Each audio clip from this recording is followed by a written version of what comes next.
Hello everybody, and welcome to Kirby's Classroom, the visual guide for the fight Pandaemonium, the 8th Circle Savage Unsynced. We're going to use a standard 2 tank, 2 healer, 4 DPS comp for this fight. We still have to deal with some mechanics, but we're going to skip a bit more than half of each phase. Let's get started. The fight begins with Genesis of Flame, a raid wide to heal through. Next up, we get either Conceptual Tetra Flare, which is pair stacks, or Octa Flare, which is spreads. He's going to stock this for later. Volcanic Torches will spawn some torches around the outside. These are going to run along the white lines covering an entire row or column, which will explode when it finishes. We're going to go to our pair corners. Hephaestus will use Sunforged, which creates either a phoenix or a snake. The torches finish, and we dodge appropriately in one of the 4 tiles in our corner.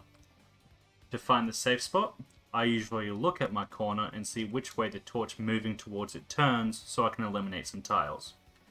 The actual corner tile will never be safe, so each pair only has to check 3 possible tiles. Afterwards, we deal with the Sunforged and the Flare. If you look closely at the arena, you'll notice some thin black lines, which shows the width of the Sunforged attack. If he has a phoenix, he's going to cleave the sides, so we do our pairs, or spreads, in the middle. If he has a snake, he's going to cleave the middle, and we do our spreads, or pairs, on the outside. Flame Viper is a line AoE tank buster that needs to be provoked by the off tank during the cast bar.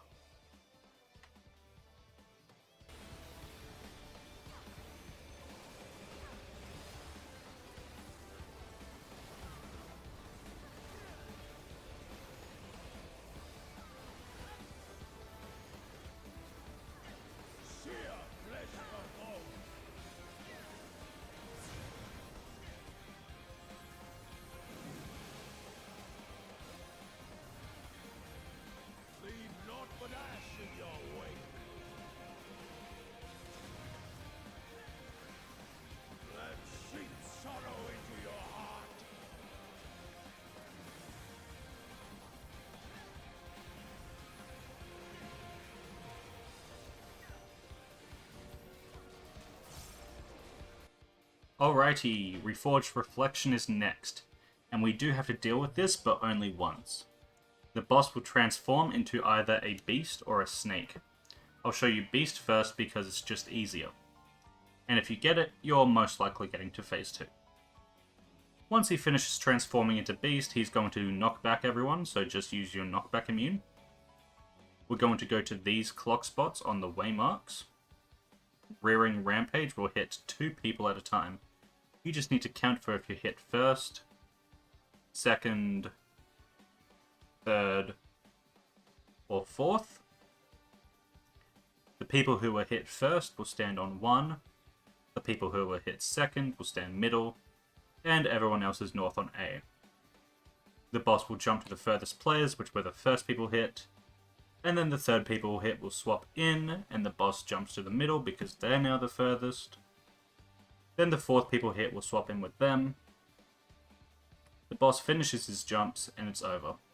Pretty easy stuff. Behold the fruits of sacrifice.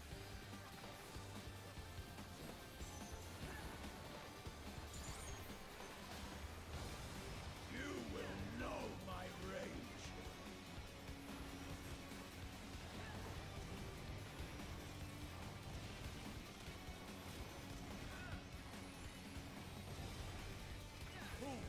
Praying before a god.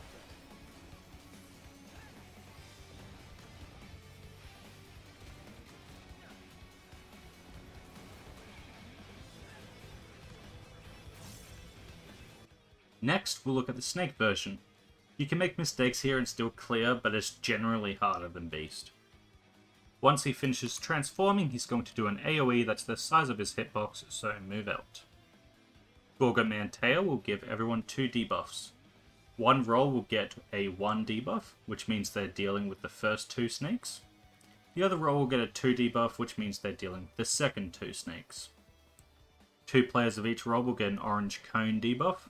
When this expires, it's going to do a cone or petrify in the direction they're facing. The aim is to use this to freeze a snake. The other 4 people will get a snake debuff, which will do an AoE poison around them, killing anything that's petrified. We want to use this to kill a frozen snake. Things can go wrong here if you kill a snake that's not frozen, or hit someone with your poison, or gaze, or let a snake finish casting, but it's all generally pretty recoverable when you're unsynced. You may wipe, or you might just increase the length of the fight. Into the shadows, we'll drop some snakes into the ground that are going to run around. These can spawn either 90 or 180 degrees from each other. If they're moving clockwise, they're going to end up on a cardinal. If they're moving counterclockwise, they'll end up on an intercardinal. When they finish moving, they'll pop up and do a gaze, so look away from them. Here, the DPS have the 1 debuff, so they're dealing with these 2. And to do this, we have a priority system that you can see on the right-hand side, and it basically just means that D1 will handle the first snake clockwise, then do D2, D3, D4. So here, D1 and D3 have the gaze, so D1 would handle the first snake clockwise from A, and D3 would handle the second snake. D2 and D4 have the poison debuff, so D2 would handle the first snake clockwise, and D4 would handle the second snake. The second snakes spawn and start dashing around, and the first gazes go off. The poison players can go and kill their snakes, and the second snakes will pop up. Remember to look away from these. Here the supports have the 2 debuff, so they're handling these ones. And using the priority, main tank and H2 have the gaze, so main tank would take the first snake, and H2 would take the second snake. Then off tank and H1 and the poisons, so off tank first snake, H1 second snake. The phase ends with Ectothermos, a raid wide. And that's it. That's the hardest part of phase 1. And if you get beast first, you don't even have to see it. It's not too bad once you get it, but it is one of those things that people do mess up. Behold the fruits of sacrifice.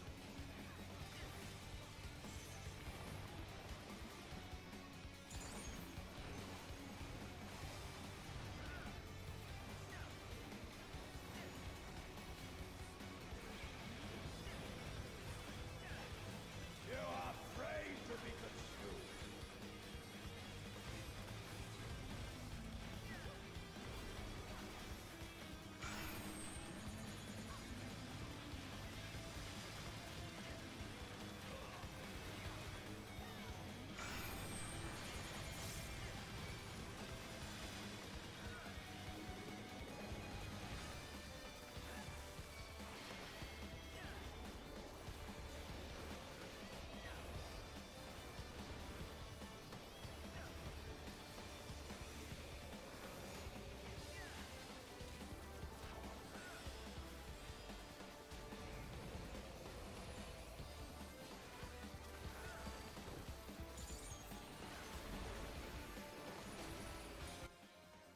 Next up is Illusory Creation, which will spawn 4 clones on the Cardinals.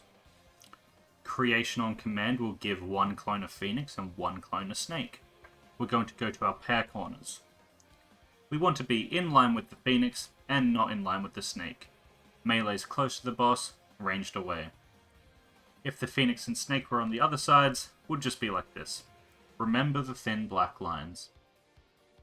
All players of one role will be hit with an AoE, then the players of the other role will run into the intercardinals inside the hitbox to bait some Flame Vipers.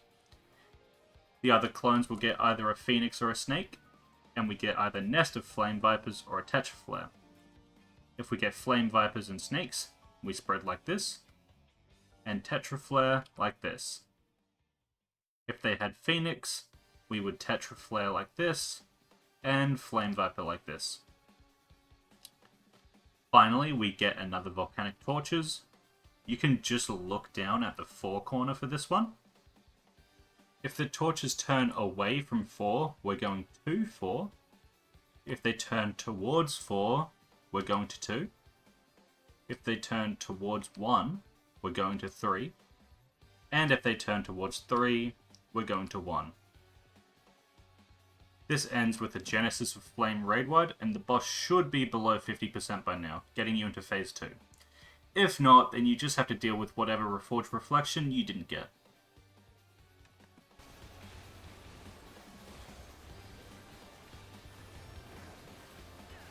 Leave naught but ash in your wake.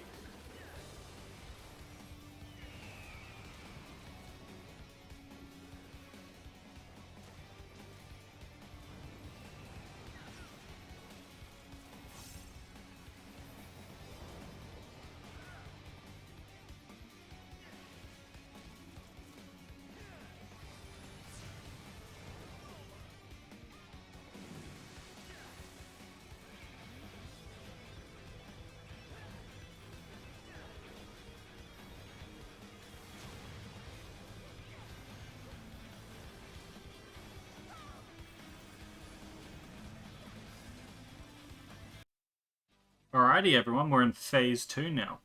Quick little thing about this phase, all the auto attacks are AoEs that need to be soaked by both tanks. So we get a couple autos and then Ionopia, which is a raid wide that gives a bleed that we can just heal through. A couple more autos and then Tyrant's Unholy Darkness, which is a tank buster on each tank. A couple more autos and then our first mechanic, Natural Alignment, which will give 2 players of the same role a natural alignment debuff, and a purple circle underneath them. If at any point one of these players take any damage, you'll take 99999 damage and wipe. I'm going to be calling natural alignment NA from now on, so just keep that in mind. We're going to send the 2 NA players up north, and everyone else can stack on the D waymark. One of the 2 NA players will get some cast bars above their head.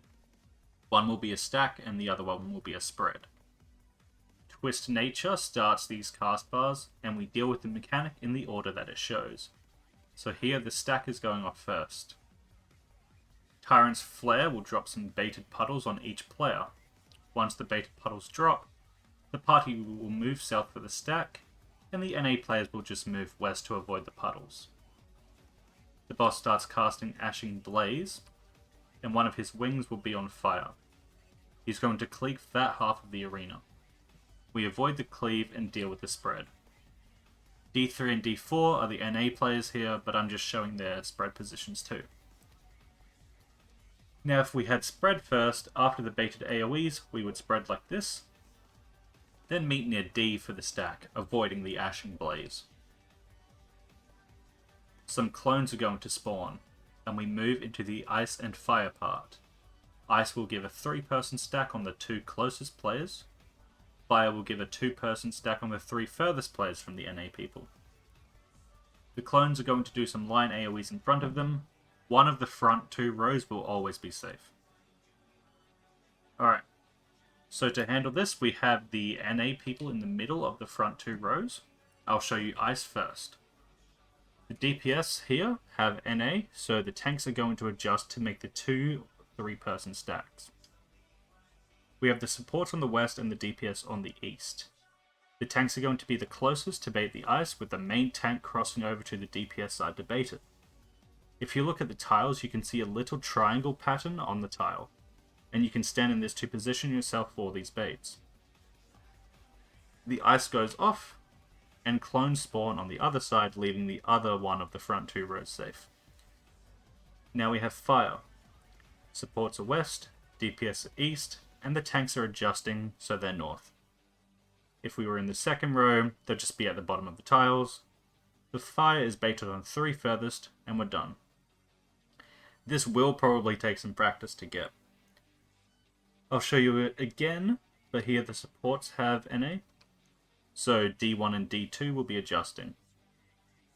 We're in the second row, and fire first, melee adjusting so they're at the bottom of the tile.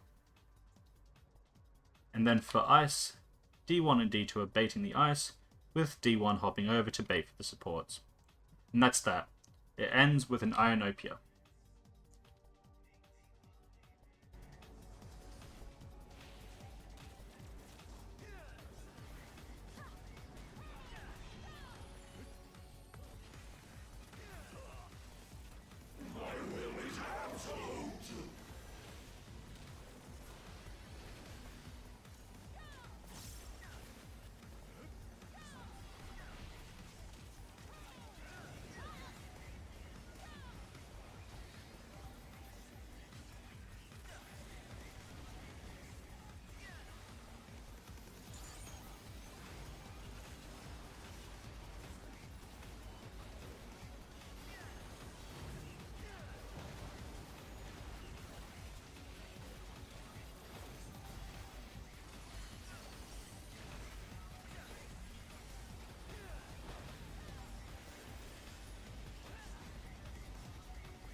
We get some more autos, and then another Tyrant's Unholy Darkness, and then High Concept, which is the last mechanic we really have to handle. But again, any mistake here will just wipe you. Once High Concept starts, everyone's going to get a debuff. There's 2 alpha, 2 beta, and 2 gamma debuffs. One is long, and one is short, as well as a 2-person and a 3-person stack debuff. The short alpha is going to A, the short beta is going to B, and the short gamma is going to C. The 2 stack will stand on 2, the 3 stack will stand on 3, the long alpha will join the 2 stack, and the long beta and long gamma join the 3 stack. The first debuffs go off. The short alpha, beta, and gamma do large AoEs, and the 2 and 3 stacks resolve. The short players will get some elements above their head and some towers spawn. We need the 2 players with the same element as the towers to combine to soak the towers. So here we have water towers. Main tank and D3 have water, so they'll be combining to create a water creature. The boss casts an Ashing Blaze, so watch which side he's cleaving and soak the towers. The players that soak the towers then chill in the northwest just to avoid everything else. The long alpha, beta, and gamma players can head to their waymarks, and the 1 player that wasn't used in the first set can go to the same spot too. This resets their buff timer and just visually shows which element wasn't used. The 2 stack person then will take the first free spot clockwise, in this case alpha, and the 3 stack person will take the first free spot counterclockwise, in this case gamma. They're essentially just skipping the element we still have 1 of, which will give us 2 of each element. The second set of towers spawn. To handle this, we'll have the first unused player and the 2 or 3 stack player combine at the north to soak the north 2 towers, and the long alpha, beta, or gamma will combine south to soak the south 2 towers. We have wind towers here, which leaves gamma unused. We get another Ashing Blaze, so make sure to avoid it and soak the towers. The 2 unused players can fuse their same element to make a creature too, like a snake or a tree. It just gives a small dot, and it's just for fun. Afterwards, you still run the risk of combining, and any extra fusing here will just wipe you, so stay spread out until Deconceptualize casts. Rejoice and partake of my gift.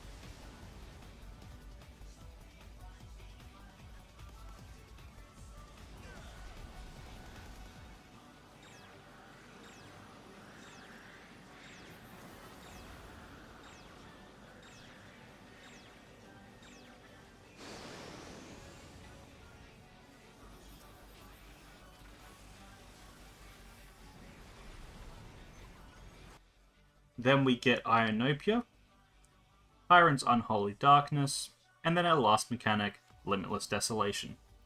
This one's kind of free though because you can make mistakes. A support and a DPS will be hit and a tower will spawn. Remember which tower spawns when you're hit. The first player's hit will stand on the cross section of the north tiles on their side. The second player's hit will stand on the cross section of the middle tiles on their side. They're going to drop a baited AoE and then soak their tower. The third player will swap into the north spot, and the fourth player will swap into the middle spot. Then just bait AoEs and soak towers. And that's it. There'll be some more autos and a Tyrant's Unholy Darkness, but you should kill it before Natural Alignment 2 starts.